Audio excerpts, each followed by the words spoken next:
Hi friends, నేను మీ భవానీ నాయుడు. మొన్న మేము పుట్టకి వెళ్ళాం ఫ్రెండ్స్. ఇది నవలూరు నాగేంద్ర స్వామి పుట్ట. ఇది పెద్ద ఫేమస్ ఫ్రెండ్స్. మీకు కొంతమంది తెలిసి ఉండొచ్చు, కొంతమంది తెలియదు. కానీ ఇక్కడ చాలా మనం ఏమన్నా అనుకున్నా పెళ్ళి కావాల్సిన వాళ్ళకి అదిగోండి అక్కడ పొంగలి చేస్తారనమాట. పెళ్ళి కావాల్సిన వాళ్ళకి, పిల్లలు లేని వాళ్ళకి, మనకేమో హెల్త్ ప్రాబ్లం ఉన్నా చేయొచ్చు ఫ్రెండ్స్. నేను ఏమనుకున్నాను అంటే మా పెద్ద బాబు 10th పాస్ అవ్వాలి, పొంగలి చేస్తా అనుకున్నాను ఫ్రెండ్స్. అలాగా వాడు పొంగలి చేసి 11 ప్రదక్షిణలు చేశాడు ఫ్రెండ్స్. చూడండి, వాళ్ళ వెనకాల వాళ్ళ నాన్న పట్టుకుంటున్నాడు అనమాట.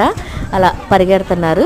కాకపోతే మా ఊడు ఎక్కడ ఆగట్లేదు. చాలా వేడిగా ఉంటుంది ఫ్రెండ్స్. కాకపోతే ఏంటంటే మనం అనుకున్నది జరుగుతాయి కంపల్సరీ. మనసు పెట్టి దేవుడి మీద నమ్మకంతో అనుకోవాలి ఫ్రెండ్స్, అవుతుంది.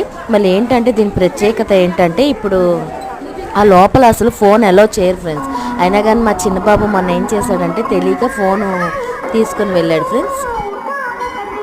కారణం ఏంటంటే ఫ్రెండ్స్, మా చిన్నబాబు మొన్న అసలు ఫోన్ అలౌ చేయరు ఫ్రెండ్స్. అయినా కానీ మా చిన్నబాబు తెలియక వాడు తీసుకెళ్ళాడు. దేవుడి దేవుళ్ళు అందుకని మనకి దర్శనం దొరికింది. లేదంటే అసలు ఫోన్ అనేది అలౌ చేయరు. అక్కడ పూజ చేసుకున్న ప్లేస్ ఫ్రెండ్స్. లోపల అయితే అసలు ఇంకా బాగుంటుంది. అసలు చూడండి, మీరే చూద్దరు. కానీ అస్సలు 40 సంవత్సరాల పైన అయిందంటే ఫ్రెండ్స్ ఆ గుడి ఓపెన్ చేసి. ఇప్పటి వరకు ఎవరు ఫోన్ అలౌ చేయరు. కానీ మా వాడు తెలియక మా చిన్నబాబు తీసుకుని వెళ్ళాడు ఫోను.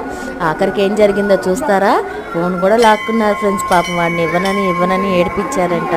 అక్కడ వాళ్ళు మళ్ళీ వాడు ఎక్కడ నేను తిడతాను కొడతానని భయం వేసి చాలా బతిమలాడి తీసుకొచ్చాడంట ఫ్రెండ్స్. అదిగోండి చూడండి, అసలు లోపల పెద్దదనమాట. ఒకటే ఉంటుంది ఫ్రెండ్స్. అసలు ఇదివరకు కరోనా ముందు లోపల ఒకటే ఉంటుంది ఫ్రెండ్స్. పుట్ట పెద్దది. లోపలికి వెళ్ళి చెరగొండి మనం దూరం నుంచి దండం పెట్టుకోవాలి ఫ్రెండ్స్. ఒకసారి చూడండి, అసలు ఇంత అదృష్టం ఎవరికి దొరకదుగోండి. ఫోన్ లాగేసుకున్నారు మా బాబుది. పాపం వాడు భయపడిపోయాడు ఫ్రెండ్స్. చూడండి, చాలా